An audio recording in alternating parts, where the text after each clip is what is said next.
नमस्कार, मैं हूं संजीव श्रीवास्तव। आप देख रहे हैं 4 PM न्यूज नेटवर्क। दोस्तों, राहुल गांधी ने कई अवसरों पर कहा है कि प्रधानमंत्री नरेंद्र मोदी बहुत बहुत डरते हैं। कई चुनावी सभाएं और कई बार उन्होंने संसद के भीतर भी कहा है कि मैंने उन्हें बड़ा करीब से देखा है और यह फैक्ट है। हमने देखा है। आप 2014 से 2026 12 साल हो जाएंगे मई में, तीसरा टेन्योर है। अनेक अवसर ऐसे आए। उसके पहले यदि और पीछे लौटिए, जब मुख्यमंत्री होते थे गुजरात के, तो दौर के भी बहुत सारे किस्से, बहुत सारी कहानियां हैं और वो प्रमाणित हैं और पब्लिक डोमेन में भी बहुत कुछ है। मैं सारी बातें क्यों कर रहा हूं? मैं सारी बातें इसलिए कर रहा हूं कि जब जब विपदा आती है और खासकर देश पर आती है, बातें तो राष्ट्रवाद की होती है, लेकिन फिर कहां चला जाता है राष्ट्रवाद? कहां चले जाते हैं वो जो दावे हैं? कैसे जुमले में बदल जाते हैं? सारा कुछ अभी जो सारा देश दुनिया का दृश्य है, इस वक्त दुनिया दो चार है। जो ईरान टक्कर दे रहा है अमेरिका इजराइल को, और उसने पीछे नहीं हट रहा, और उसके कारण जो हाल बेहाल हैं, और हमारा देश भी उस संकट की चपेट में है। कैसे हाहाकार है इस वक्त रसोई गैस का, नहीं मिल रही है कमर्शियल जो एलपीजी है। और प्रधानमंत्री क्या फरमा रहे हैं? प्रधानमंत्री फरमा रहे हैं कि सब कुछ ठीक है, अफवाहें फैलाई जा रही हैं। और इन अफवाहों से बचने की, इन अफवाहों का मुंह तोड़ जवाब देने की वो अपील अपने ही कैबिनेट के सदस्यों से करें। देश के सामने वो नहीं आ रहे। संसद का सत्र चल रहा है, संसद में मांग हो रही है कि बात करिए इस पर। बात नहीं हो रही है, गोलमोल है सब कुछ। और मोदी जी लगे हैं, पीछे हैं, नहीं आ रहे हैं संसद में। और बेहद दिलचस्प है, जो आपका बेहद प्रिय चैनल 4 PM, सरकार ने फिर स्ट्राइक की है हम पर। हमारा नेशनल चैनल बंद कर दिया गया। किस लिए बंद कर दिया गया है? कि हम जो है देश की जो राष्ट्रीय नीति है उसके लिए खतरा है। आप बताइए। आप, हम सच ही तो पूछते हैं। आंखों में आंखें डालकर पूछने वाले बच्चे कहां हैं लोग? नहीं डर रहे हैं, नहीं भयभीत हैं हम, और अभी भी नहीं डरेंगे, क्योंकि करते रहिए आप। दूसरी कोशिश है, पहले भी ऐसा हुआ है और सुप्रीम कोर्ट ने हमें राहत दी थी, खुल गया था हमारे से, फिर उन्होंने नहीं कुछ स्पष्ट किया है। और अभी जो स्थितियां हैं, परिस्थितियां हैं, हालात देश में अभी जो संकट है उससे निपटने के, एक युद्ध की स्थिति बनी हुई है दुनिया में।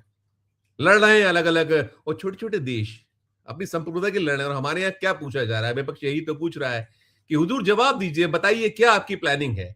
नहीं आ रहे हैं। वो सिर्फ और सिर्फ ये कह रहे हैं कि विपक्ष अफवाह फैला रहा है, विपक्ष गलत देश को भ्रमित कर रहा है। राहुल गांधी को लेकर कई बातें हो रही हैं। आपने देखा था संसद का जो कल चर्चा हुई थी, ओम बिरला वाली जो चल रही थी 2 दिन से, उसके जवाब में किस तरह का भाव था केंद्रीय गृह मंत्री अमित शाह साहब का।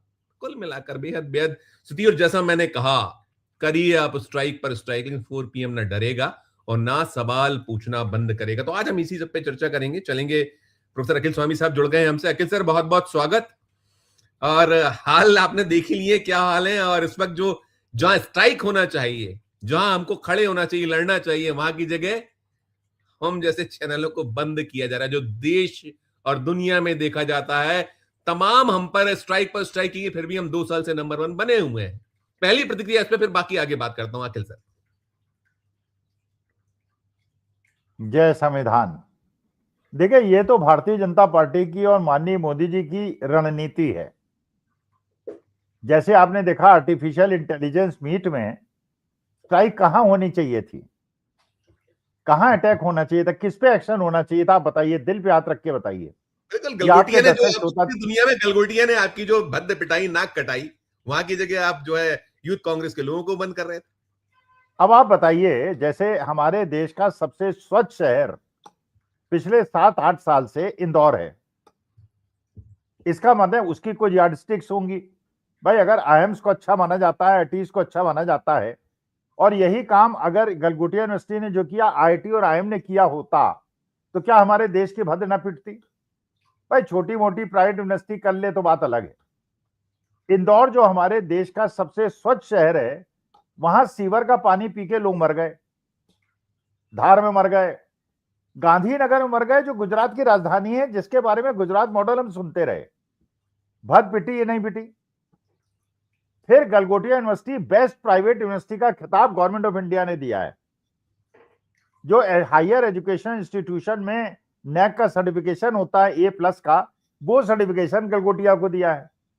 अब बताइए, गलगोटिया यूनिवर्सिटी ने हमारे देश की भद पिटवाई या नहीं पिटवाई? गलगोटिया पे कोई एक्शन हुआ क्या? उनके वाइस चांसलर चांसलर को अरेस्ट किया गया क्या? क्या उसकी रिकॉग्निशन खत्म की गई क्या? एक्शन किस पे ले लिया? जिसने टी शर्ट उतारी थी। अरे टी शर्ट तो अनिल विज ने भी उतारी थी, टीनेज से ही पूरा का पूरा निर्वस्त्र हो गए थे 50 लोगों के साथ, और आज मंत्री बने हुए बैठे हुए हैं। उन पे कोई एक्शन हुआ क्या? एक प्रवक्ता थे, नेशनल स्पोक्स पर्सन थे बीजेपी के, जो नंगे होके नेशनल डिबेट पे बैठ गए थे, पूरा वर्ल्ड उसको देख रहा था, कोई एक्शन हुआ क्या? देखिए, एक्शन किस पे होना चाहिए था? एक्शन उस गोदी मीडिया पे होना चाहिए था। जब ऑपरेशन सिंदूर चल रहा था उस समय वो रावलपिंडी कराची पे कब्जा कर ले रहे थे। एक्शन उन लोगों पे होना चाहिए था जब मुंबई के अंदर टेररिस्ट अटैक हुआ था और वहां पे कुछ चैनल्स कैमरे में टीवी पे दिखा रहे थे कैसे कैसे हमारे सुरक्षा कर्मी चल रहे हैं, गिर रहे हैं। उसकी वजह से हमारे सुरक्षा कर्मियों की मौत भी हुई थी, क्योंकि टेररिस्ट ने उनको लोकेट कर लिया था और गोली मार दी थी। और वहां पे एक महामानव प्रेस कॉन्फ्रेंस कर रहे थे, देश की बदनामी तब हुई थी। देखिए संजीव जी, एक बात यह स्पष्ट है, अगर हमारे देश के अंदर पहलगांव पुलवामा हुए, पुलवामा के अंदर 40 जवानों की शहादत हुई, उनके परिवार उजड़े, अगर हमारे देश के अंदर 26 पर्यटकों की मौत पहलगांव में हुई, तो क्या ये देश की जनता का और हमारे देश के प्रेस का नैतिक कर्तव्य नहीं है, ये पूछना अधिकार नहीं है कि ऐसा क्यों हुआ और आगे से ऐसा नहीं होगा? इसके लिए आप हमको कैसे आश्वस्त करते हैं? देखिए, जो भी मृतक होता है उसके परिवार के लोग क्या कहते हैं? वो कहते हैं चलिए हमारे घर में हो गया, हमारे परिवार के साथ हो गया, आगे ऐसी घटना ना घटे। आपने उसमें क्या एक्शन टेकन, रिपोर्ट ली, आपने क्या इंक्वायरी कराई, इंक्वायरी से क्या मिला, और उसके बाद आपने सुरक्षा प्रणाली में क्या सुधार किया, या क्या देश की जनता और ये पत्रकारों का धर्म नहीं है पूछना? अगर पहलगांव और पुलवामा में प्रश्न पूछ लिया जाए, ये राष्ट्रद्रोह कैसे हो गया? राष्ट्रद्रोह तो इसको न बताना हुआ और वहां पे सुरक्षा न करना हुआ, जिससे हमारे 40 जवानों की शहादत हुई और 26 पर्यटकों की शहादत हुई। राष्ट्रद्रोह वो था। लेकिन मुश्किल क्या है कि जैसे जब हवन होता है, वहां पे राक्षसों को परेशानी होती है, वो राम नाम नहीं सुन पाते। तो जब सत्य है, सत्य से डर लगता है किसको? सत्य से डर लगता है राक्षसों को, दैत्यों को। भाई हमारे तो समाज में, हमारी तो सभ्यता संस्कृति है, हम तो, हमारे यहां तो शास्त्रार्थ हुआ करता था, सत्य की खोज हुआ करती थी। हमारे जितने भी ऋषि गुरु और महान लोग हुए हैं, वो सत्य की खोज में ही अपना जीवन बिता दिया।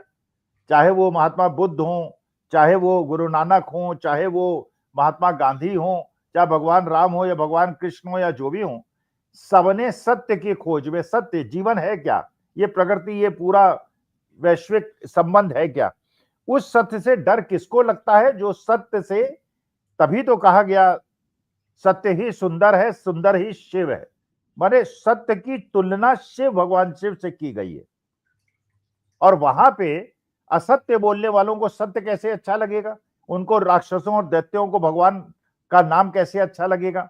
कभी वो शंकराचार्य पे अत्याचार करेंगे, झूठे आरोप लगाएंगे, उनपे इतने ज्यादा कंडीशंस लगा देंगे और ये कहेंगे जो सुरक्षा संबंध सारे के सारे हमने किए हैं, इसका खर्चा शंकराचार्य को उठाना पड़ेगा। ये तो जजिया कर जैसे हुआ करता था मुगलों के जमाने में, उस प्रकार की स्थिति है। माने बाकी लोग धर्मांधता फैलाने के लिए कुछ भी बोल सकते हैं, गले काटने की बात कर सकते हैं, और हमारे सनातन धर्म के पुरोधा शंकराचार्य अगर गौ हत्या रोकने के लिए कोई आंदोलन चलाते हैं तो उनको सुरक्षा व्यवस्था का खर्चा भी देना होता है और उनपे यह भी प्रतिबंध लगाया जाता है कि आप योगी आदित्यनाथ का नाम नहीं लेंगे। तो देखिए, सत्य 4 PM बोलता है, 4 PM को बोलते रहना चाहिए। आपको जो लाखों लोग पसंद करते हैं और 2 साल से लगातार नंबर 1 पे आप हैं, उसका कारण क्या है?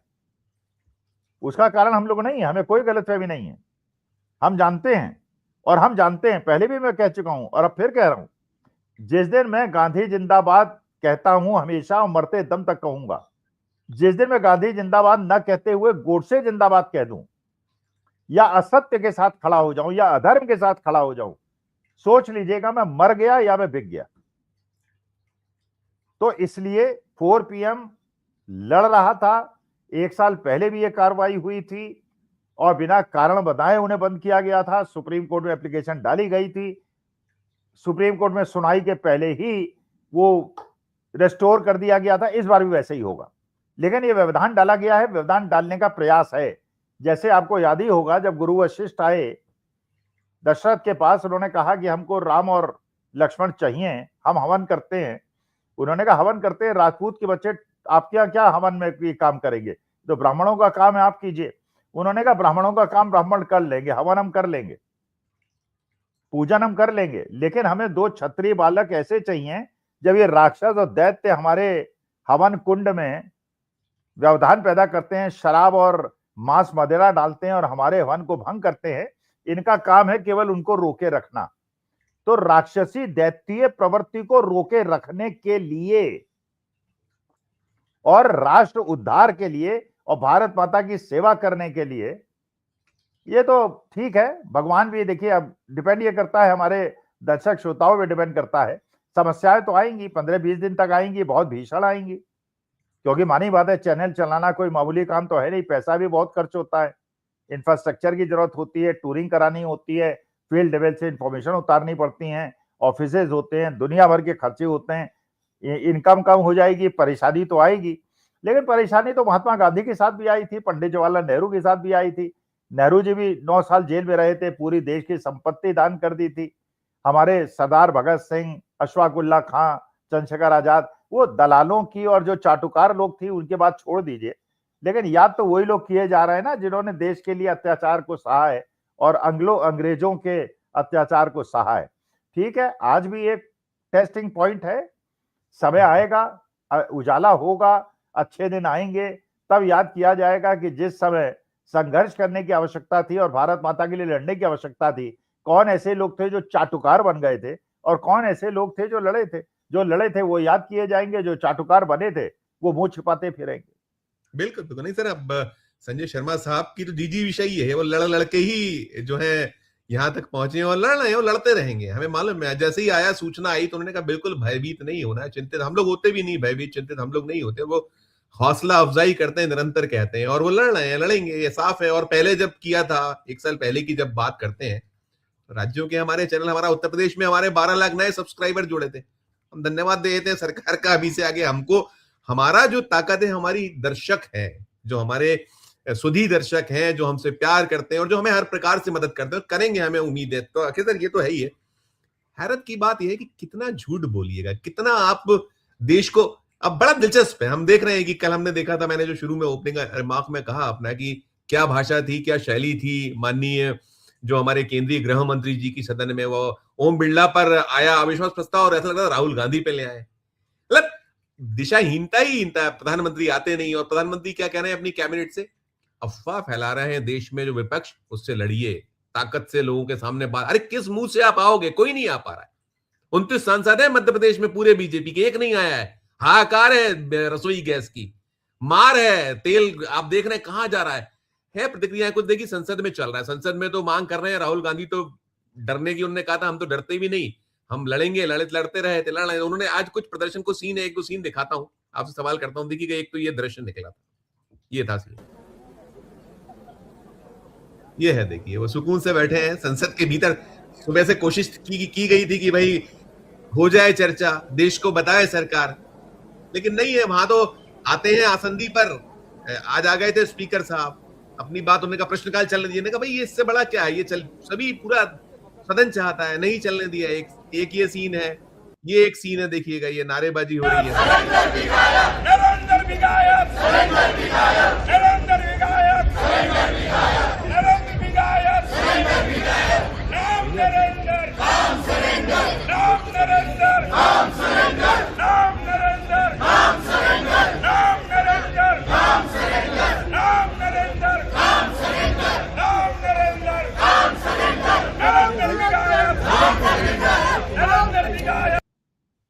नरेंद्र भी गायब, संजय भी। देखिए उत्तर प्रदेश का एक सीन है, ये माफ कीजिएगा राजस्थान का, देखिए मीडिया की रिपोर्ट है राजस्थान की, इसको देखिएगा। वो वहां राजस्थान में गैस संकट, 150 रिसोर्ट्स बंद करने की तैयारी, कोयला लकड़ी दुकानों पर भीड़, गैस एजेंसियों के बाद लाइनें, सर्वर ठप, बुकिंग कैंसिल। ये बीजेपी शासित राज्य है। ये एक ये आ रहा है, देखिए कार्टून इस तरह के बनना शुरू हो गए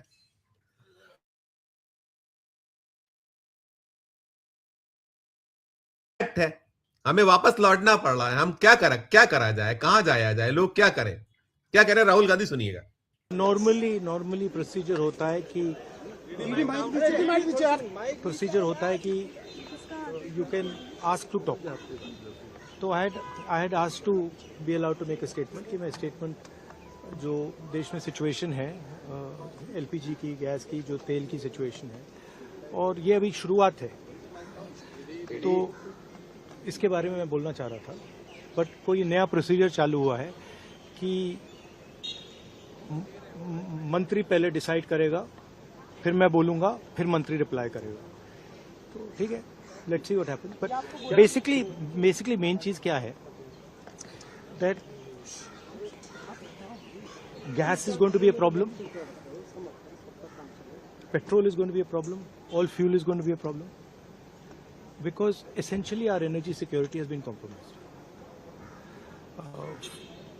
Flawed foreign policy has created this problem. Now it doesn't matter अभी क्या करना है, अभी प्रिपेयर करना है।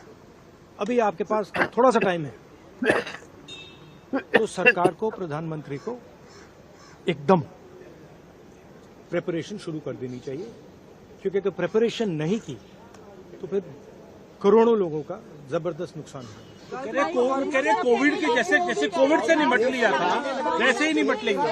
राहुल जी वो कह रहे हैं कि जैसे कोविड से it's a much bigger issue than oil is being allowed, oil is not being allowed. This war is fundamentally about the current world order. Right? This is a much bigger thing than Iran is allowing us to allow fuel, not allow fuel. We are going into an unstable time. When you go into an unstable time, you have to change your mindset.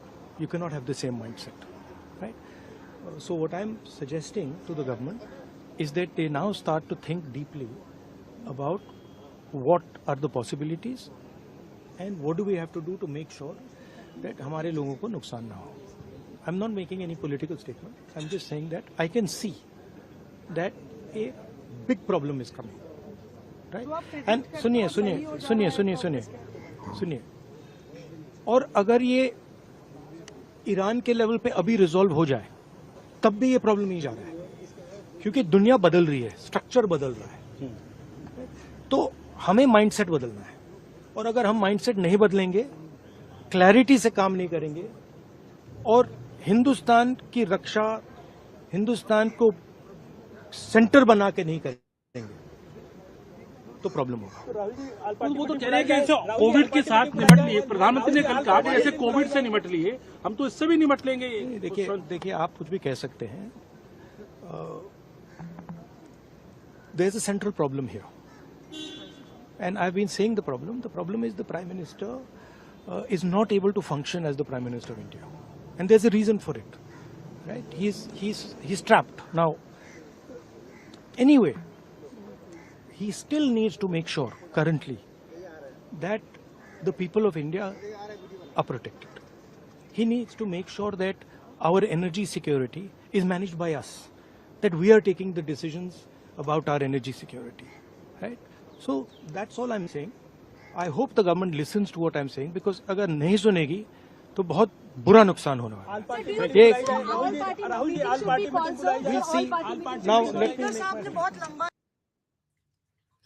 अगर इसमें कहां कौन सी अफवाह आपको नजर आई, कितनी logically बात कर रहे हैं. वो कह रहे हैं मेरा राजनीतिक ये बयान नहीं है, मैं देश को लेकर चिंतित हूं कि क्या कुछ हो सकता है, और अभी वक्त है, कुछ वक्त है हाथों में.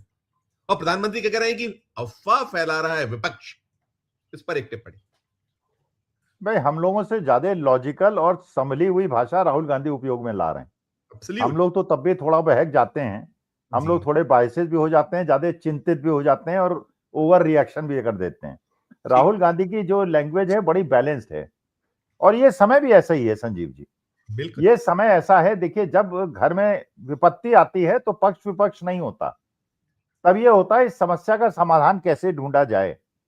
पार्लियामेंट के अंदर 3 दिन का एक सेशन होना चाहिए था और उसके अंदर अमित शाह साहब भी बैठते, मोदी जी भी बैठते, राहुल गांधी बैठते, सब लोग बैठते, बल्कि उसमें प्रबुद्ध लोगों को बुलाया जाता, वहां पे ऐसे लोगों को बुलाया जाता जिनको इन समस्याओं से निपटने का ज्ञान है, और एक ऐसा थिंक टैंक बनाया जाता जिस समस्या का समाधान हम लोग मिलजुल के करते राष्ट्र हित में।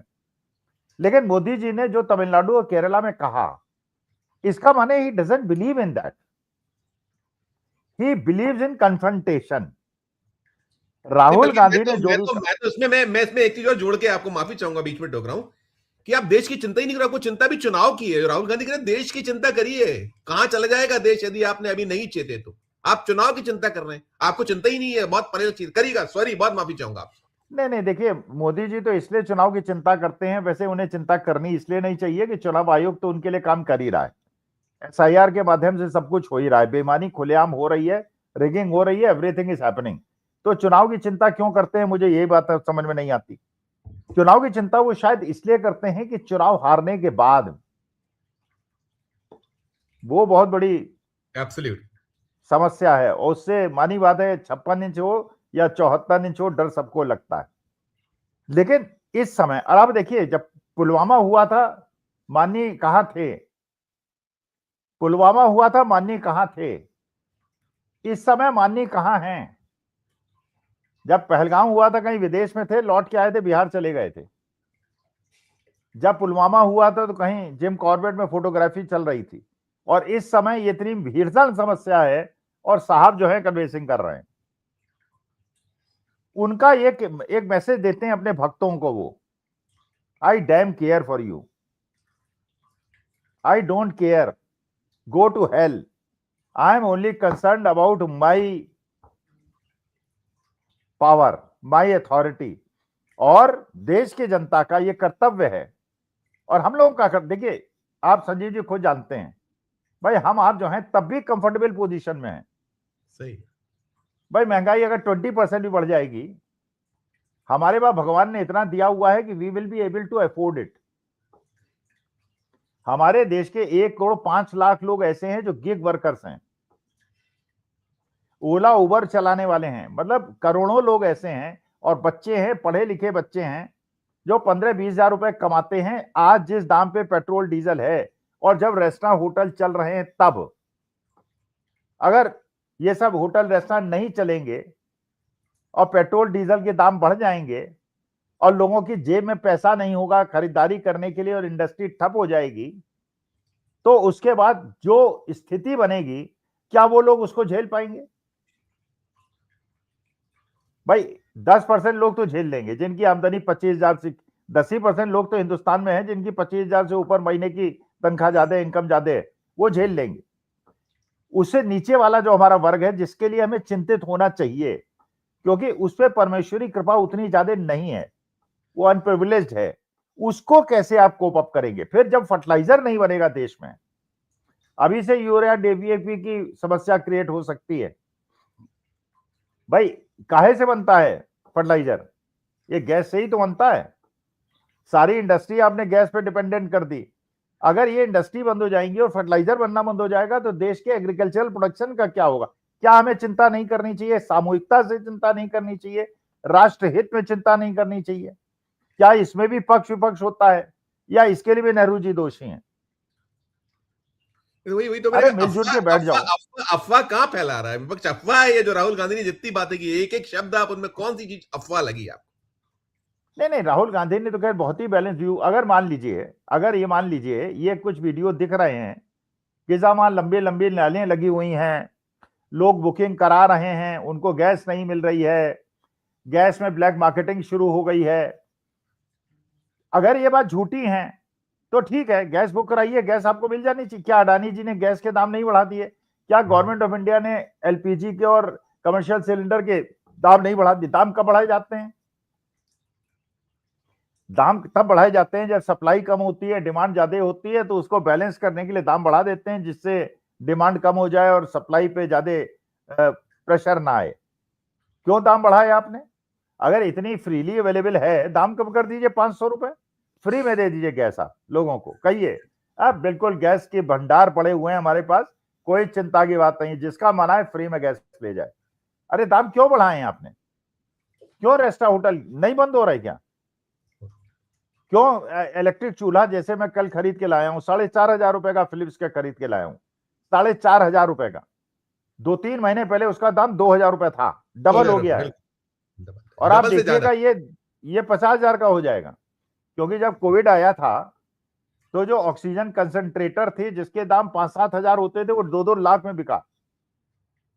ये एक आर्टिफिशियल स्कैरिसिटी क्रिएट की जा रही है और उसके बाद दाम बढ़ा के बिचौलिए पैसा कमा लेंगे और मस्ती से निकल लेंगे। अडानी जी अपने उसमें, इन्होंने अंबानी जी ने बिल्कुल क्लियर कर दिया है कि भैया मैं तो अमेरिका में जाके रिफाइनरी लगाऊंगा, वहीं पैसा कमाऊंगा, वहीं मस्ती करूंगा, वहीं अपने बेटों के साथ रहूंगा। और भारत से भी अगर उनका मोह भंग हो रहा है, जो हमारे देश के सबसे बड़े उद्योगपति हैं, तो बाकी छोटे उद्योगपति तो 20-25 हजार हर महीने वैसे ही भाग जाते हैं। अब तो अंबानी जी भी विदेश में जाके निवेश करने लगे। बिल्कुल बिल्कुल। नहीं अखिल सर, देखिए हम तो ये देखते हैं कि जो मोदी जी की अपनी शैली है, अपनी भाषा है, उन्होंने जैसे अपील की कि जाइए ताकत से। हालांकि हम पहले भी देखते हैं उनके बहुत सारे जो उनके मातहत हैं, जो उनके काबीना के सदस्य हैं, उनकी क्या भाषा क्या शैली होती है। एक मैं वैसे दिखाता नहीं हूं और दिखाना चाहता भी नहीं, लेकिन देश देखे कम से कम, देखिए क्या ये सुनिएगा इसको, ये केंद्रीय मंत्री हैं, क्या बोल रहे हैं। ये लोग देश के दुश्मन हैं, बताइए। ये लोग लोकतंत्र के दुश्मन हैं, ये लोग लोकसभा में गरीबों के पैसे का मिसयूज करते हैं, ये लोग केवल देश में भ्रम फैलाने के सिवा कुछ नहीं करते। और यही कांग्रेस पार्टी का काम रह गया है। कल आपने देखा कि इन्होंने लाया था हमारे अध्यक्ष के ऊपर अविश्वास, और लास्ट में नौटंकी करके भाग गया। हिम्मत नहीं हुआ कि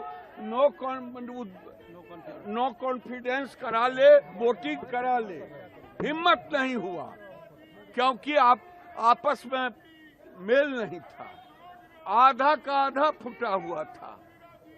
इसीलिए कल पता नहीं कल कौन चीज उठा के ले आएगा। देश में किसी को भी किसी चीज की किल्लत नहीं होगी। विषम परिस्थितियों में हमने कोरोना काल में हमने मैनेज किया, तो ये हम नरेंद्र मोदी जी हम इसको भी मैनेज करेंगे। लेकिन इन लोगों को देखिए, शर्म है नहीं है, ये कह रहे पर्दा डाल रही सरकार क्राइसिस पर। ये शर्म है नहीं है, क्योंकि इनके लीडर को ही शर्म है नहीं है, तो इनको कहां से है। प्रधानमंत्री जारी किया है 2013 का पोस्टर है जिसमें लाइन में लगे लोग दिखाई दे रहे हैं सिलेंडर के लिए, पर वो कह रहे कि अभी का, यानी कांग्रेस भ्रम फैला रही है क्या? कांग्रेस सब दिन भ्रम फैलाने का काम करती है। कांग्रेस का और कुछ काम नहीं बचा है। अब देखिए, एलपीजी लेकर के सदन चलता, सदन में बातें रखती। कांग्रेस को भ्रम फैलाने के सिवा कुछ नहीं है। कल बेनकाब हो जाते अगर वोटिंग कराते, तो इसीलिए हल्ला करके भाग गए। देखिए, ये विदूषकता है, ये इस तरीके के लोग हैं। और वो हमारे यहाँ एक साथी हैं, आप देखते हैं सुनते हैं, अरुण दीक्षित साहब कई बार कहते हैं कि मोती चू, तो फिर चू हो जाता है मामला, मतलब वैसे ही मामला। एक और 2014 के बाद जो देश आजाद हुआ है, जो कहती हैं, अब उनको भी सुन लीजिए। मैं सुन के फिर इकट्ठी टिप्पणी आपसे लेता हूं, दोनों पर एक टिप्पणी ले लूंगा आपसे। पहले ये भी आप देखिएगा, सुनिएगा क्या वो फरमा रही है। कर रहे हैं एलपीजी को लेकर वो, लेकिन लगातार कांग्रेस का प्रोटेस्ट कर रहे हैं एलपीजी को लेकर। वो कह रहे हैं कि शॉर्टेज हो गई है इसकी, क्या कहेंगे आप इसमें? नहीं, देखिए, जब हमारे ऊपर कभी भी कोई आपदा आती है तो भारत जो है वो शाइन करके, और प्रधानमंत्री जी का जो नेतृत्व है सारा विश्व अभी देख रहा है कि हमारी कितने स्ट्रांगली जब सब जगह जो है महंगाई बढ़ रही है, सब चीज़ों का जो है वो किल्लत हो रही है, हमारे देश में जो है हर दिन के दिन प्रोजेक्ट्स लॉन्च हो रहे हैं, हम इलेक्शंस की तैयारी कर रहे हैं, एलपीजी के लिए भी पूरा आश्वासन दिया गया है। तो ये सब एक भटकाने की और पैनिक क्रिएट करने की कोशिश है। और मैं लोगों को यही कहूंगी कि प्रधानमंत्री श्री नरेंद्र मोदी जी में पूरा विश्वास रखें और जिस कोविड के वक्त भी उन्होंने जैसे पूरे विश्व का नेतृत्व किया था, अभी भी वैसा ही होगा। मैम, राहुल गांधी का कहना है कि सरेंडर कर दिया है एप्स्टीन फाइल। अखिलेश देख लिया, सुन लिया आपने, ये है, देखिए उन्होंने लगा दिया है और इस तरीके के आना था। और अब वो कोविड, आपने भी कोविड का कैसे आपदा में अवसर लोगों ने ढूंढे थे, क्या क्या नहीं हुआ, और ये बार बार बात उठती है। अभी मैं देख रहा था एक सांसद महोदय कह रहे थे कांग्रेस की कि, और सच्चाई है, हमारे मध्य प्रदेश का इंदौर तो सर एक, अगर देश में उस पर कोई जांच बैठे, उस पर रिसर्च हो तो सकता है कि क्या है कि चलती शादी में गिरे मर गए, क्रिकेट खेल रहे थे गिरे मर गए, पूरे देश में हो रहा है, हर जगह हो रहा है। आप अच्छे भले क्लास में बैठा एक 14 साल 15 साल का बच्चा, वो पढ़ रहा था, गिरा और खत्म हो गया, हार्ट अटैक। और आप कह रहे कोविड में हम निपटे थे, और ये भाषा। गिरिराज सिंह, क्या मतलब, और यही अपेक्षा इनसे हम कर नहीं सकते। एक टिप्पणी इस पर भी चाहूंगा सब पर। देखिए, वही है जो कहना ना, कोविड में हमने मैनेज किया। मैं तो मंडी की जनता को प्रणाम करता हूं, मंडी की जनता बड़ी प्रबुद्ध है, लेकिन उनकी प्रबुद्धता कहाँ चली गई थी मुझे नहीं पता। अब वो शायद पछता रहे हैं कि नहीं पछता रहे हैं, वो तो मंडी वाले जाने। और गिरिराज सिंह जैसे लोग कह रहे हैं मैनेज किया था, क्या मैनेज किया था? एक परिवार ऐसा बता दीजिए जिसके घर में मौत ना हुई हो, और तड़प तड़प के मौत ना हुई हो, बिना ऑक्सीजन सिलेंडर के और बिना हॉस्पिटल के भर्ती कराए मौत ना हुई हो। बड़े बड़े हाईकोर्ट के जजेस जो है हॉस्पिटल के बाहर दम तोड़ते हुए मिले थे। और कितनी ब्लैक मार्केटिंग हुई थी, कितनी होर्डिंग हुई थी, और जो वैक्सीन हम लोगों को ठोकी गई थी जबरन, कि आपको ट्रेन में नहीं ट्रैवल करने देंगे, हवाई जहाज में नहीं ट्रैवल करने देंगे, होटल में नहीं घुसने देंगे जब तक वैक्सीन का सर्टिफिकेट नहीं देंगे। और बाद में कोर्ट में यही सरकार कहती है हमने किसी को बाध्य नहीं किया वैक्सीन लगाने के लिए, लोगों ने अपनी खुद लगाई थी, वो बाद में पता चला वो वैक्सीन ही खोटी थी। देखिए, मैनेज इसे करना कहते हैं। वर्ल्ड हेल्थ ऑर्गेनाइजेशन ने कितने लाख लोग मरे हुए बताए पूरे हिंदुस्तान में। विश्व के किसी कोने में इतनी ज्यादा अफरा तफरी मची थी क्या? उसको कहते हैं कि हमने मैनेज किया? किस देश से ऐसी अफरा तफरी की खबरें आपको मिली थी? लेकिन हमारा देश पे, आपने प्रयागराज में रेत के नीचे दबे हुए सनातनियों के शव नहीं देखे थे क्या? किस घर के अंदर मौत नहीं हुई थी? हर घर के अंदर, हर परिवार, हर मोहल्ला, यहां तक कि शमशान गृह में 3-3 4-4 दिन की वेटिंग लिस्ट थी, लकड़ी खत्म हो गई थी। और आप कह रहे हैं हमने मैनेज कर लिया था। अरे ऐसे मैनेज कर लिया था, वैसे ही अगर ये मैनेज करोगे तो भगवान, तो मैया महाराज गद्दी छोड़ो, तुम्हारे बस का नहीं है, तुम कुछ नहीं कर पाओगे। बिल्कुल बिल्कुल, यही इन लोग की शैली यही है कि आप झूठ बोलो, जोर से बोलो, तेज बोलो, बार बार बोलो, भ्रमित करो। और मुझे तो अब लगता है कैसे, मतलब भक्त अंधभक्त तो ठीक है, वो कह रहे थे हम 500 रुपए लीटर, अब देखेंगे 500 रुपए लीटर और 400 रुपए लीटर, लेकिन लोग समझने को तैयार नहीं। मैं अखिल सर वापस वहीं लौटूंगा जहां से मैंने शुरू किया था।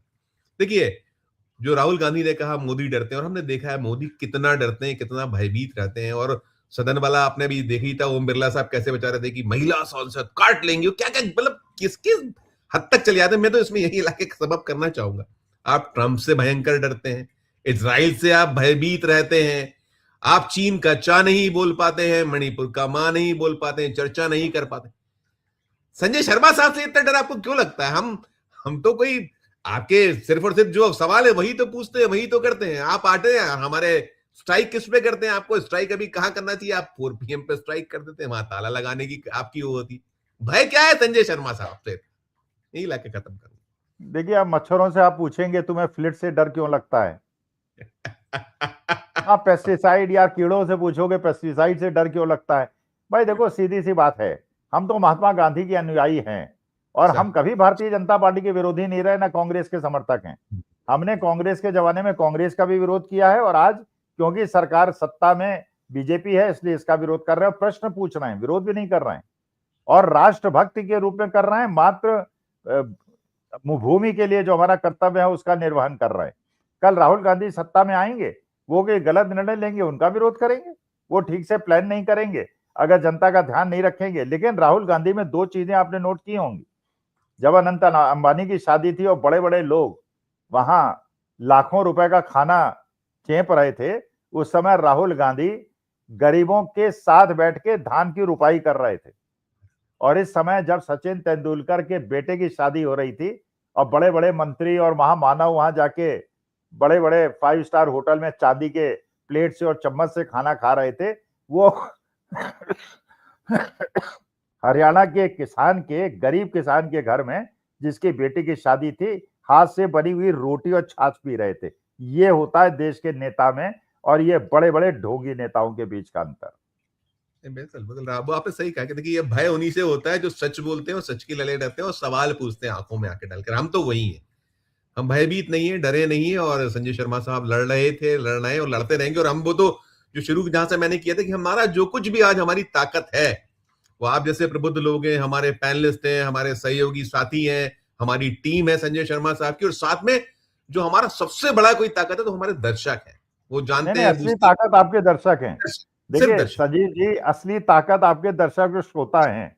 बिल्कुल, ये वीर लोग हैं, ये योद्धा लोग हैं और मैं इन्हीं से हाथ जोड़ के निवेदन करता हूं, कठिन समय है, हमारा साथ रहिएगा, हमारे को मजबूती दीजिएगा, हमारे साथ खड़े रहिएगा, जिससे हम भारत माता के लिए जो कर्तव्य है उसका निर्वहन कर सकें।